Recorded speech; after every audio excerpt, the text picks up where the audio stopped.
Bonjour à toutes et à tous, vous avez raison de vous poser la question. Qu'est-ce que ce parcours en marketing digital pourrait bien rapporter? Répondons sans détour à l'aide d'un exemple très concret. Voici le scénario numéro 1 dans lequel de nombreuses entreprises se reconnaîtront.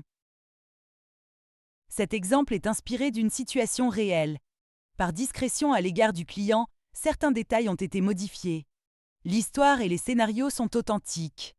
Si vous cherchez des références supplémentaires, la genèse du Cirque du Soleil et les exemples cités dans l'ouvrage Stratégie Océan Bleu écrit par Kim et Mo Borgne vous convaincront. Nous vous remercions pour votre attention et nous vous encourageons à nous poser vos questions. L'entreprise Comfort Garden est spécialisée dans la vente et l'installation de vérandas. Chaque année, elle consacre un gros budget en communication dans des revues papier, en catalogues et imprimés de qualité. Elle est présente dans les salons et expositions.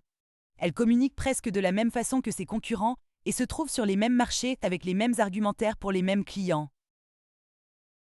La compétition est enragée. Mais les concurrents ont un avantage compétitif. Ils sont beaucoup plus présents sur les réseaux sociaux que Comfort Garden, qui est très en retard en ce domaine. Les responsables de l'enseigne pensent qu'il faut combler ce retard à tout prix. Ils publient massivement des publicités et des posts en tout genre pour assurer une présence en communication digitale.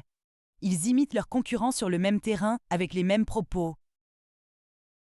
Examinons maintenant le scénario numéro 2, celui qui va vous donner envie de participer au parcours en marketing digital. La marque Comfort Garden a décidé de revoir sa stratégie car les énormes efforts pèsent lourd et donnent des résultats très décevants. Comfort Garden va donc se tourner vers une stratégie Océan Bleu associée à une technique de marketing entrant, aussi appelée inbound marketing. Comfort Garden va à nouveau étudier son marché, mais avec un autre regard. L'entreprise va s'inspirer de ses concurrents pour définir comment elle va se différencier pour se positionner. Grâce à cette étude, Comfort Garden positionne sa nouvelle stratégie sur 3 piliers. La véranda comme investissement pour économiser de l'énergie, pour augmenter la valeur de la maison et pour profiter plus longtemps des plaisirs du jardin. Comfort Garden va définir une clientèle nouvelle, celle des non-clients. Le non-client ne vient pas au salon et aux expositions, il ne pensait pas acheter une véranda, mais il trouve très intéressant d'investir dans une véranda pour faire des économies d'énergie, augmenter la valeur de la maison, profiter plus longtemps des plaisirs du jardin. Comfort Garden va structurer sa communication digitale et la rendre intéressante pour sa nouvelle cible.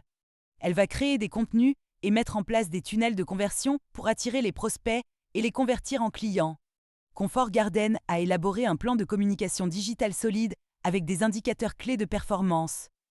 Elle réussit à rassembler une communauté très intéressée par la façon dont elle communique sur les plaisirs et les avantages de la véranda. C'est dans cette communauté que Comfort Garden trouve ses nouveaux clients hors du champ de la concurrence. Quel est, selon vous, le scénario le plus intéressant? Le numéro 1 ou le numéro 2? Si vous pensez que le scénario numéro 2 vaut la peine d'être envisagé, inscrivez-vous au parcours en marketing digital. Vous y trouverez les solutions personnalisées, adaptées à votre entreprise, à votre marché, à votre secteur. Et si vous hésitez encore, posez-nous vos questions. Faites comme Comfort Garden, faites le bon choix.